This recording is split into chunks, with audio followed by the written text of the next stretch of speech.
Erev Tov Chavrim, I'm Stephen Ben-Nun. You're watching Israeli News Live. The world turning against Israel. It's kind of straight and to the point there, but we're going to be looking at a couple of things here this evening in the news. Three different actual articles, all on Israel National News. And specifically, in light of the first one here, Temple Mount visits caused current terror wave.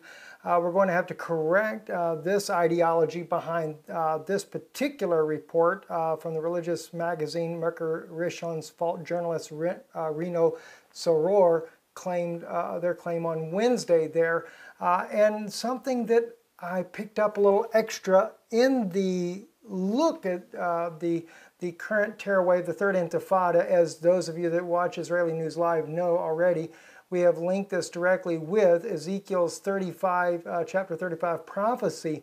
But this afternoon, as I began to look in it, the Lord was so kind to reveal more about this and may shed some new interesting light on this very intifada and what it means, and even timing of the arrival of the two witnesses, when the Vatican will actually try to take over the two countries that they have created there, etc. And by the way, today on I-24 television in the Czech Republic, in the Czech language there, they were speaking about, in a documentary there, how that the Catholic Church owns the majority of the land in Israel.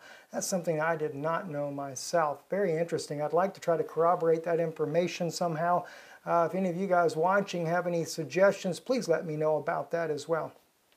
Israel National News, April 13th, 2016, the current terror wave in national religious magazine Merkur Rishon's fault journalist Renzo Tzor claiming Wednesday this intifada of the few with knives and scissors, which is fading away these days, at least to the naked eye, began after a large increase of Jewish visitors to the Temple Mount. Tzor said during an army radio broadcast, this was the match. It set the fire on September 2015, 7 months ago today, which until now has killed 43 individuals. I actually would like to up that to 44 because they're not claiming the first victim that was killed there, right off of Ben Yehuda Street in a bar there by a Palestinian terrorist as well. They didn't officially log that as a terrorist attack at the time. There were two that were stabbed, one wounded, one was killed. We were there at the scene when that actually took place in Jerusalem.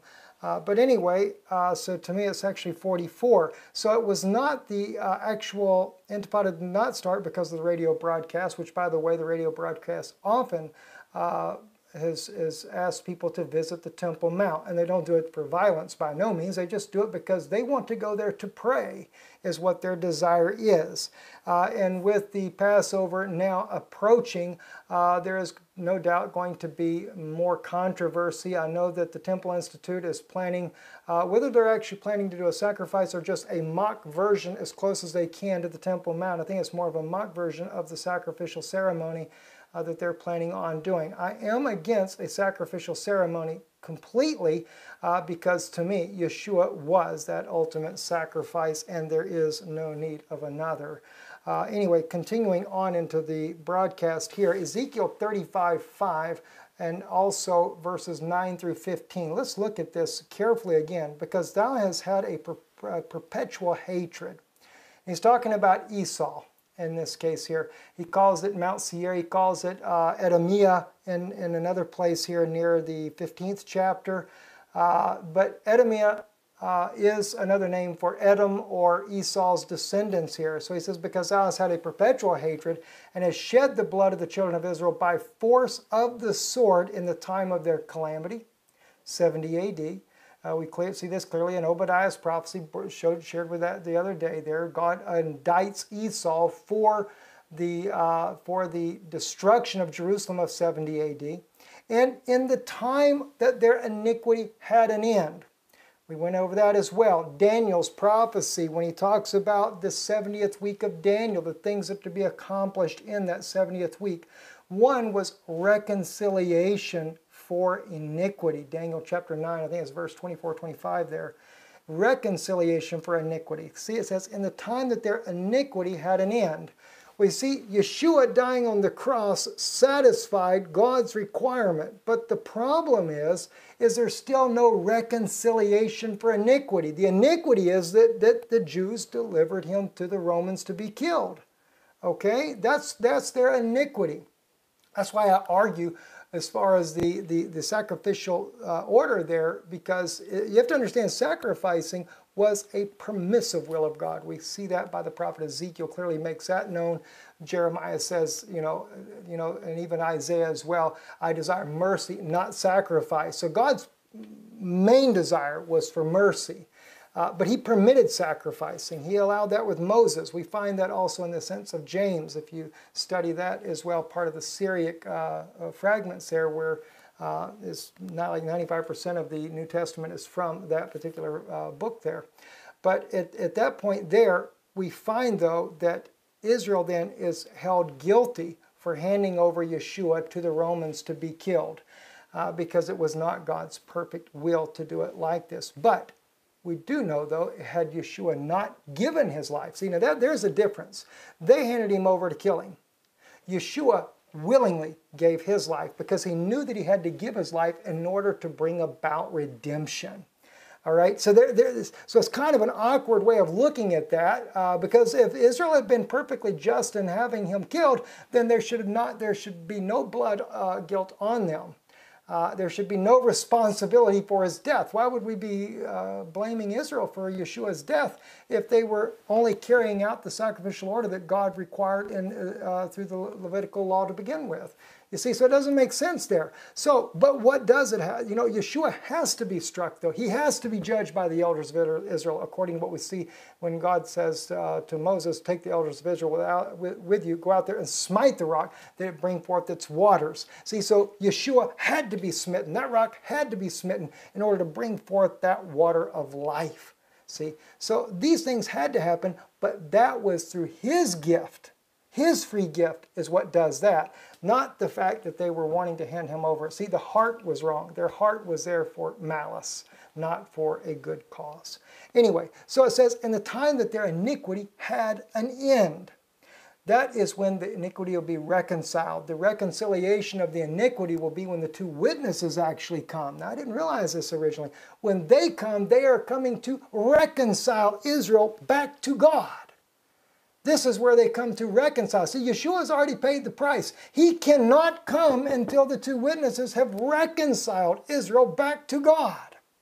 Now watch what happens here. I will make thee a perpetual desolation, and thy city shall not return, and you shall know that I am the Lord. Because thou hast said, these two nations and these two countries shall be mine, and we will possess it, whereas the Lord was there. See, he was there 2,000 years ago. Right? But watch what it says. Because thou hast said, these two nations and these two countries shall be mine. It was the Vatican that helped create both states. The Vatican using the Jews to create a Jewish state, and they also have announced and made official a Palestinian state. They're the ones in behind this. People say, well, you know, it was the Rothschilds. Well, the Rothschilds bought a lot of land, helped the Israel state become a state as well. But now I'm finding out, according to the documentary today, that the Vatican owns the majority of the land in Israel. No wonder why so many Israeli politicians bow down to the Catholic Church and are so apt to want to entreat them well in the country there. They're sitting on a lot of the land that the Vatican owns. This is why. Anyway. Therefore, as I live, saith the Lord God, I will even do according to thine anger and according to thine envy, which thou hast used out of thy hatred against them, and I will make myself known among them when I have judged thee. Now that's interesting. We're going to get into that in a moment. God will make himself known to them when he judges them, just like Joseph. Joseph makes himself known to the Jewish people, to his brethren, but it's at a specific time. And we know exactly when this time will be. Share with that in a minute. And thou shalt know that I am the Lord, and that I have heard all the blasphemies which thou hast spoken against the mountains of Israel, saying they are laid desolate, they are given us to consume. That's interesting right there too. Hold that one. See, they're laid desolate. They are given us to consume. So it's not just going to be an intifada, friends. There's going to come a war on Israel. And when Israel goes through a war, she's going to suffer some heavy defeat. That's when they're going to say they are laid desolate. They are given us to consume. But there's already two nations. There's already two countries. Yet those two countries were already there before this intifada that's spoken of in Ezekiel 35.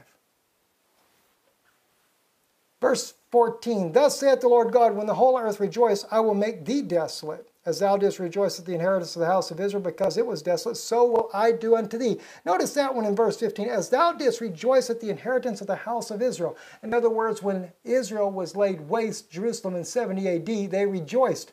That's right there on the Ark of Titus. Been there seeing it myself. That's their rejoicing over their destruction there. So I will do unto thee, thou shalt be desolate, O Mount Seir, and all of Edomia, even all of it, they shall know that I am the Lord. That's fascinating to me right there, because God clearly identifies the one that Edomia that does it was the one that was rejoicing over Israel's destruction in 70 AD. And then he says, I will make you desolate. Rome's got a judgment day coming, friends. By the force of the sword in the time of their calamity, as we say, Ark of Titus, this is the time of their calamity. He shows that in that there. And the time that their iniquity had an end, Ezekiel 35:9, the last part of the verse there. In the Expos, the Vatican wants to lay its hands on Jerusalem, the Israel National News by Giulio Miati. It states here, this is how we know who incites the violence.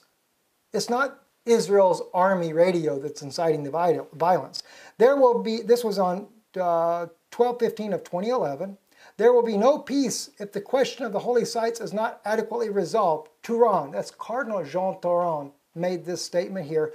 The part of Jerusalem within the walls with the holy sites and the three religions is humanity's heritage. The sacred and unique character of the area must be safeguarded, and it can only be done with a special international guaranteed statute. These two nations will be ours. See? They're working on it, friends. Vatican signs treaty to recognize the state of Palestine, the Times of Israel, June 26 of 2015, because thou hast said, these two nations, these two countries shall be mine. Now watch what it says in the article. The Vatican had welcomed the decision by the UN General Assembly in 2012 to recognize a Palestinian state. But the treaty is the first legal document negotiated between the Holy See and the Palestinian state, constitutes an official recognition. An official recognition. So it's not official when the UN General Assembly does it, but when the Vatican does it, now it's official. And here you have not just a Palestinian state, he's already got Shimon Peres already promised to give the Vatican everything they want. And of course Shimon Peres, according to the, he was in Yitzhak Rabin's autobiography, mentions about how Shimon Peres went to a Jesuit school back in Europe, in Poland. Interesting, isn't it? When the whole earth rejoice, I will make thee desolate, says Ezekiel 35:14. Well, that's exactly right. When is the whole earth going to rejoice? According to Revelation 11:9 and 10, and they of the people and the kindreds and tongues and nations shall see their dead bodies, that's the two witnesses who've been killed, 3 days and a half, and shall not suffer their dead bodies to be put in graves. And they that dwell upon the earth shall rejoice over them, and make merry, and shall send gifts one to another, because these two prophets tormented them that dwelt on the earth. So when does the whole earth rejoice? At the death of the two witnesses. Isn't that fascinating to know? So let me back up before I get into Bernie Sanders here. All right. I will make myself known among them when I have judged thee. Now he judges Rome when the earth rejoices. After the death of the two witnesses. That's when Yeshua makes himself known to Israel. And that's when they will look upon him and ask about the wounds that he got. They will look upon him, according to Zechariah 12, the one they have pierced. And they will weep as a family that lost their only son. By the way, that's all Jews. That's not Romans either. I had one person write me one time, and I know as a precious person meant well by it. And they said, well, it's the Romans that recognize him. No, according to the scripture, it's Jews it's the house of David, the house of Levi, the house of Nathan, the house of Shimei. All these are the tribes of the house of Judah. So it is God holds the house of Judah responsible for the death of Yeshua, handing him over to be killed. That's why they mourn and they look upon him. They can't hardly believe they did it. See? So anyway, this is who is guilty. It's not, as that article said, Jewish Army Radio. Again, here we got another. This is really odd here. Sanders. I don't know if he's really going. I need somebody, if somebody can know for sure. Is he canceling his trip, or is he really going to the Vatican? If he's really going to the Vatican, I was going to try to get there to cover that myself in person. But it is closed. I've already gotten a letter from the Vatican saying that it is closed to the public. But I would like to at least try to cover that if he's going. But if he's not going, I don't want to go down to Rome. It's only about an hour flight from where I'm at. Anyway, the Jewish Telegraph Agency recently broke the news that Democratic presidential candidate Bernie Sanders had hired an avowed anti-Zionist as his national Jewish outreach director. So what's he doing? Is he trying to help his own people, or is he trying to help the Palestinians? He really reminds me, I have to say, Bernie Sanders reminds me of Jimmy Carter. I tell you, it's exactly who he reminds me of. A Jewish Jimmy Carter instead of a Baptist. Simone Zimmerman is a supporter of the extremist Jewish Voice for Peace, which the ADL named as one of America's top 10 anti-Israel hate groups, an advocate for the anti-Israel BDS boycott movement, who has regularly led far-left protests against the establishment of Jewish American groups, such as the Conference of Presidents of Major American Jewish Organizations. And now, even if he doesn't speak at the Vatican or not, the Vatican has made it clear he is their pick. I kind of wonder if he's not going to end up being Hillary's vice president. I think that's why Hillary's not speaking evil of him. Did you notice that in some of her statements there? You know, it's funny, I normally don't get into politics a whole lot, but I've been kind of watching. It's been really a strange situation going on there. Ted Cruz, they want to get him in because as they're desperate, the Republicans are. They hate the fact that Donald Trump is paying his own way. You know, and I don't say Donald Trump is some knight in shining armor. You know, I think he means well, but, you know, but I don't know, maybe he's better than the rest of the nuts that they got out there. Who knows? But been some strange things going on in all this election. Another thing that's going on as well, let me just bring this up to you here in closing our news broadcast. This is Israel National News did this report here. It's been on RT News quite a bit as well. Clear and present threat of chemical attacks in Europe. Israel National News on April 13th of 2013. Russia on Wednesday pushed for measures at the United Nations to monitor extreme groups fighting in Syria, warning of a clear and present threat that they could stage chemical attacks, possibly in Europe. I have not heard anybody claim that they are concerned that the Syrian government may use chemical weapons in a subway in Europe City. All those things are happening with the terrorists, Churkin told reporters. We know that there is a strong concern with reports that thousands of them have moved to Europe. Could some of them have brought with them components of chemical weapons? Could some of them have brought to Europe City or European country their knowledge of how to build chemical weapons? Obviously, this is a clear and present threat. Yes, it is. And not to mention, we already know that Turkey was the one that actually helped get the different chemical agents and the things that were needed that was done on the attack back in 2013 that was blamed on Bashar al-Assad. That was an MK gentleman there, I forget his name right now, that brought that out. So the real issue with the chemical threat is from the terrorist groups there. It is ISIS, and it's even possibly from some of the groups that the United States is backing as well. This is where the threats are, friends. It's not. The threat is not with the Syrian government gassing people as they keep trying to blame them for. And I say that, I'm certainly not for the Assad presidency myself. I'm not for Russia as far as communism or any of these things here. I'm just trying to make some points here that we need to pay attention to. Just like when we saw right before the attacks that happened in Belgium, Erdogan was already making the snide remark that what happened in Ankara could easily happen in Belgium.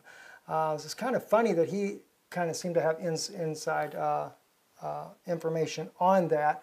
And we do know that there's been a lot of evidence that has been recovered by RT News document teams there that have clearly indicted the Turkish government and President Erdogan for assisting and abetting and arming everything for ISIS to topple the Syrian government. Of course, we know the Saudis have been involved in that as well, and they don't want to go down without a fight. They're going to make sure that they get what they want in the long run on this.